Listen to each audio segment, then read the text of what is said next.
Alright, we got criminal law today. The 4 essential elements to a crime: physical act, mental state, causation, concurrence. You must have those 4 for a crime to be complete. You must have the physical act, mental state, causation, concurrence. The physical act is an act that must be voluntary. A physical act is a voluntary physical movement. There are limited situations where there is a legal duty to act. However, when the person has a legal duty to act, they must have knowledge of the facts giving rise to that duty and must have the ability to help. Example is if you know that your child is drowning, you must help them if you're able to help them. Mental states. What are the 4 common law mental states? You have specific intent, malice, general intent, and strict liability. What are the 4 common law mental states? You have specific intent, general intent, malice, and strict liability. Specific intent is when a crime requires not just the desire to act, but also the desire to achieve a specific result. Malice is when the defendant acts intentionally or with a reckless disregard of an obvious or known risk. General intent is when the defendant need only to be generally aware of the factors constituting the crime, he need not to intend a specific result. Strict liability, no intent crime. It doesn't matter what the defendant was thinking. All that matters is that he engaged in the act. There are 2 different types, the public welfare offenses and statutory rape. Public welfare offenses are generally regulatory or morality offenses that carry a small penalty, such as of selling adulterated food or selling alcohol to a minor. Statutory rape is having sex with a minor, and it does carry a severe penalty. And what are the specific intent crimes? There's 11. You have assault, first-degree murder, embezzlement, false pretenses, larceny, robbery, forgery, burglary, solicitation, conspiracy, and attempt. What are the general intent crimes? There's 4 of them: battery, rape, kidnapping, and false imprisonment. What are the 2 types of mistake, and is that a defense? You have mistake of fact and mistake of law. Mistake of fact is whether the defendant's mistake will depend on required mental state and the crime, and for the crime, and whether the mistake was reasonable or unreasonable. Whether the defendant's mistake will depend on the required mental state for the crime and whether the mistake was reasonable or unreasonable. A reasonable mistake will be a defense to any crime except a crime of strict liability. An unreasonable mistake will only be a defense to a specific intent crime. So specific intent crimes, any mistake is a defense. General intent crimes, only a reasonable mistake is a defense. And strict liability crimes, there's no mistake that will ever be a defense. Mistake of law is never a defense, with one exception. When the statute specifically makes knowledge an element of the crime, then mistake of law will be a defense. An example is if the law says you can't sell guns to a known felon.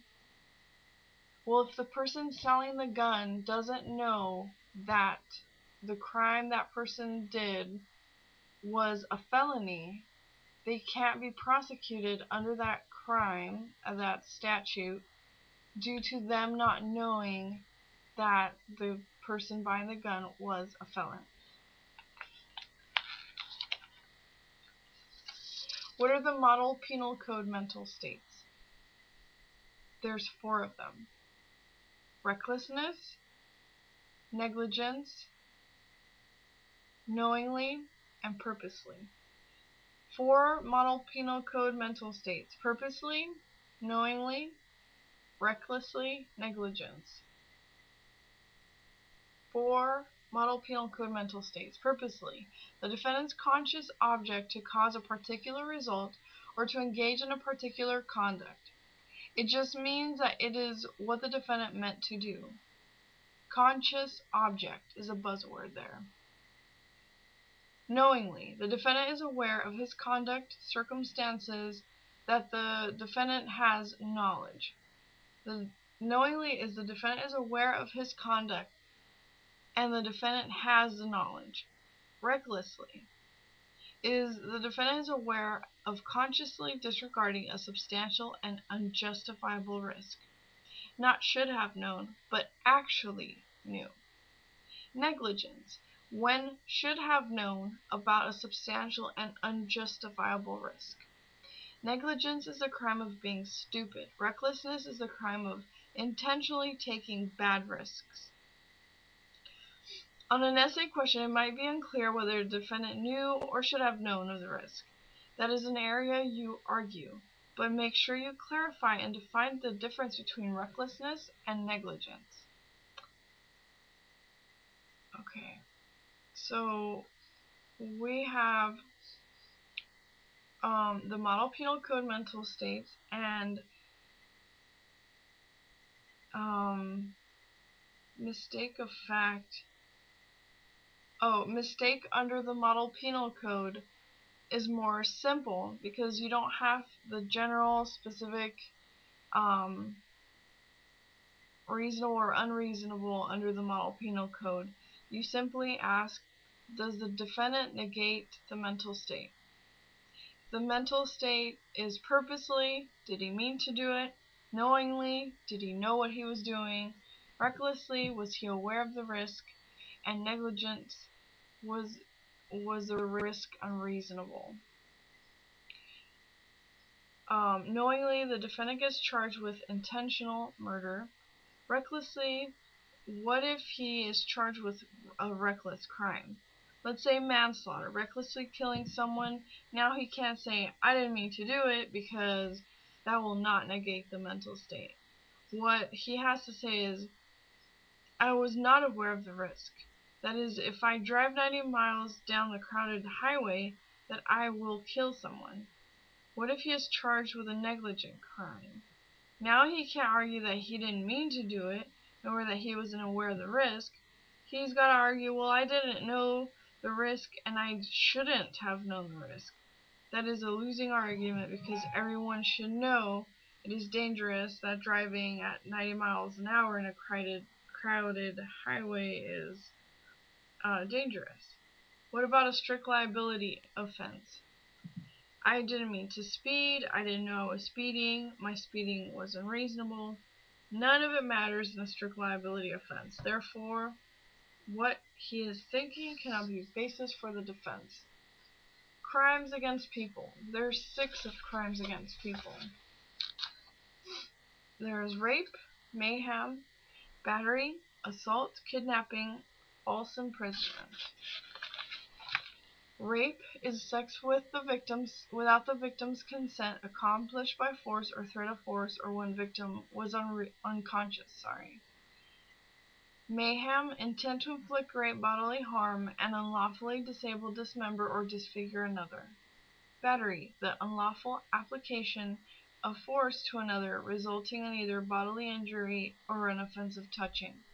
Assault, attempt to commit a battery, no need to be aware, or intentional placing another in apprehension of receiving an immediate battery. Kidnapping, false imprisonment plus substantial movement of victim, intentionally transporting and confining a person against their will by force or threat of without legal authority.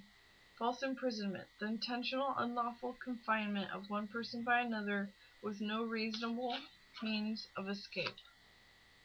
Crimes against property, theft, larceny, embezzlement, false pretenses, robbery, extortion, blackmail, larceny by trick, and forgery.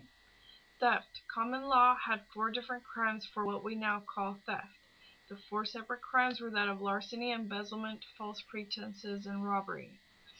Larceny, the trespassory taking and carrying away of the personal property of another with specific intent to steal. Embezzlement, the fraudulent conversion of the personal property of another by one who is in lawful possession of it. False pretenses, obtaining title of the personal property of another by an intentional false statement with intent to defraud. Robbery, a larceny from another's person or presence by force or threat of immediate injury. Extortion is a threat of future injury. Blackmail is a threat of embarrassment. Larceny by trick, through fraud induce victim to deliver possession of property of another, with intent to permanently deprive the owner. Forgery, fraudulent making of a false writing of legal significance with the intent to make a wrongful use of the document. List and define the crimes against property. There are 9 crimes against property, and it is theft, larceny, embezzlement, false pretenses, robbery, extortion, blackmail, larceny by trick, and forgery. I just went over that. Structure crimes, there's 2, burglary and arson. Burglary is the breaking and entering of the dwelling of another at night with the specific intent to commit a felony inside. Arson is the malicious burning of the dwelling of another. Modernly, the structure can be any building. Define accomplice liability. With the intent that the crime be committed, he helps or encourages the act by aiding or encouraging. The accomplice will be liable for what the principal did, plus any foreseeable crimes committed by the principal. Withdrawal defense. Depends on what you did. If you only aided, Depends on what you did. If you only encouraged, then all that is required is that you discourage. But if you helped and encouraged, just discouraging the others is not going to help you. You're going to have to thwart the crime for the withdrawal defense to work.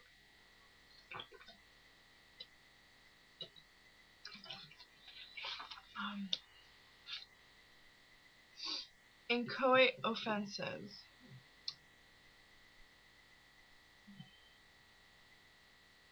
Break time.